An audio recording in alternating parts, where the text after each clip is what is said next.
श्री गुरुवे नमः। सभी भक्त श्रोताओं के श्री चरणों में सादर प्रणाम। आप सभी का स्वागत है श्री श्यामा श्याम लीला में, एक ऐसे अद्भुत और दिव्य यात्रा में जहां हम प्रेम, भक्ति और माधुर्य के सागर में निमग्न होंगे। इस लीला में हम श्री राधा कृष्ण की वह अनुपम लीलाएं श्रवण करेंगे जो रसिक महापुरुषों द्वारा रचित ग्रंथों और पदों से प्रेरित हैं।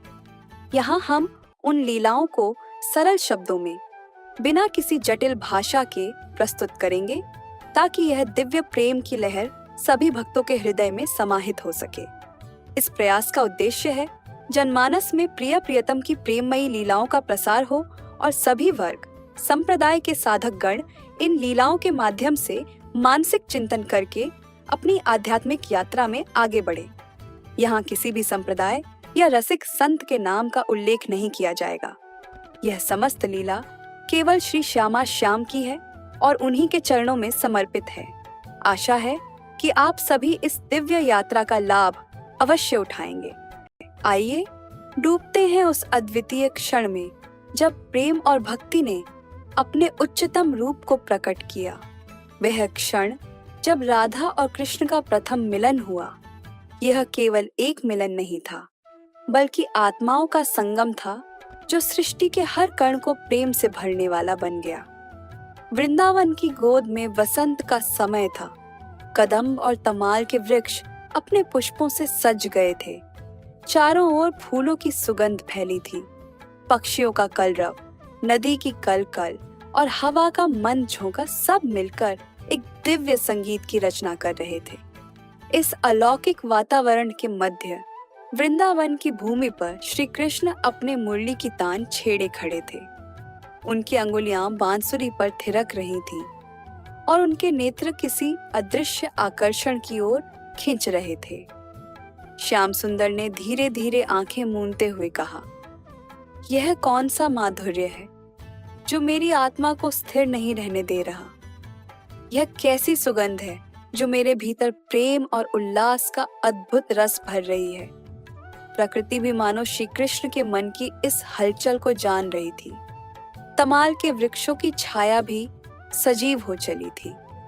कृष्ण उस अनजाने आकर्षण के पीछे खिंचते चले गए। दूसरी ओर बरसाना की रानी श्री किशोरी जी अपनी सखियों संग पुष्प चुनने वृंदावन आई थी। उनकी उपस्थिति ने जैसे ही उस वन को छुआ, वनस्पतियां और पुष्प भी और खिल गए। राधा रानी का रूप ऐसा था मानो चांदनी ने साकार रूप ले लिया हो। उनका मुख कमल ऐसा प्रतीत हो रहा था जैसे सूरज की पहली किरण ने स्वयं उनके कपोलों को आलोकित किया हो। उनकी सखियां हंसी ठिठोली कर रही थीं, पर राधा का मन किसी अनजानी तान में खोया हुआ था। सखियों ने चंचलता में कहा, राधे देखो तो कौन सा पुष्प तुम्हारे मुख के समान सुंदर होगा। तुम्हारा सौंदर्य तो स्वयं पुष्पों को भी लज्जित करता है। राधा रानी लजाकर मुस्कुरा उठी, पर उनका मन जैसे बांसुरी की तान में बंध गया था।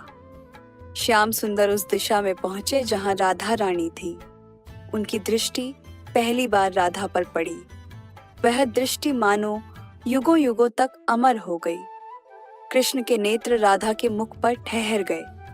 उनकी बांसुरी जो कभी मौन नहीं होती थी, उनके हाथ से छूटकर भूमि पर गिर गई। कृष्ण ने अपने आप से कहा, यह कौन है जिनकी सुंदरता से सूर्य की आभा भी फीकी पड़ जाए। इनके नेत्रों की गहराई में तो सारा ब्रह्मांड समा सकता है। कृष्ण के हृदय में प्रेम की लहरें उमड़ पड़ी। वह स्वयं को रोक नहीं पाए और राधा रानी की ओर निकट चले गए। उधर राधा रानी ने पहली बार कृष्ण को देखा। उनकी दृष्टि जैसे ठहर गई। उनके नेत्र चंचल होकर भी स्थिर हो गए। उन्होंने अपनी सखियों से पूछा, सखियों, यह कौन है जिनकी बांसुरी की तान मेरे मन को पहले ही छू चुकी थी। अब इनका रूप मेरे हृदय को क्यों बेचैन कर रहा है। क्या ये वही हैं जिनके बिना मेरे मन का चयन कभी स्थिर नहीं रहा। और वह दिव्य क्षण आया जब राधा और कृष्ण की आंखें मिली। उनकी दृष्टि जैसे आत्माओं का संगम बन गई। प्रकृति इस मिलन को देखकर स्तब्ध रह गई। पक्षियों का कलरव रुक गया। वृंदावन के पत्तों ने हिलना बंद कर दिया। वायु मानो थम गई। सब कुछ मौन हो गया। इस मिलन के बीच अचानक एक दिव्य संत प्रकट हुए। उनका तेजस्वी रूप और मंद मुस्कान वातावरण को और भी पवित्र बना रही थी। उन्होंने दोनों की ओर देखा और कहा, हे राधे कृष्ण, यह मिलन सृष्टि का सबसे अद्भुत क्षण है। यह केवल प्रेम का प्रतीक नहीं बल्कि भक्ति का आधार भी बनेगा। पर याद रहे, प्रेम सरल नहीं है। इसमें मान, मनुहार और त्याग का अद्भुत संगम है। यह मार्ग केवल उन्हीं के लिए है जो अपने अहंकार को त्याग कर पूर्णता से प्रेम में समर्पित हो सकते हैं। कृष्ण मुस्कुराए और बोले, यदि यह मार्ग मुझे श्री राधे तक ले जाता है तो इसका हर कण, हर कठिनाई मेरे लिए अमृत समान है। प्रेम का हर अनुभव प्रसाद के समान मधुर है। राधा रानी ने सिर झुका लिया और उनके अधरों पर एक कोमल मुस्कान तैर गई। यह मिलन केवल राधा कृष्ण का नहीं था बल्कि प्रेम और भक्ति का अनंत स्रोत बन गया। यह लीला सृष्टि के हर कण में प्रेम का संदेश भर गई। हे श्रोताओं, आप सभी से निवेदन है कि इस लीला का मानसिक चिंतन अवश्य करें। आप सभी से एक नई प्रिया प्रीतम की दिव्य लीला के साथ मिलेंगे। तब तक के लिए श्री राधे राधे एवं एक बार पुनः सभी श्रोताओं को चरणों में सादर प्रणाम।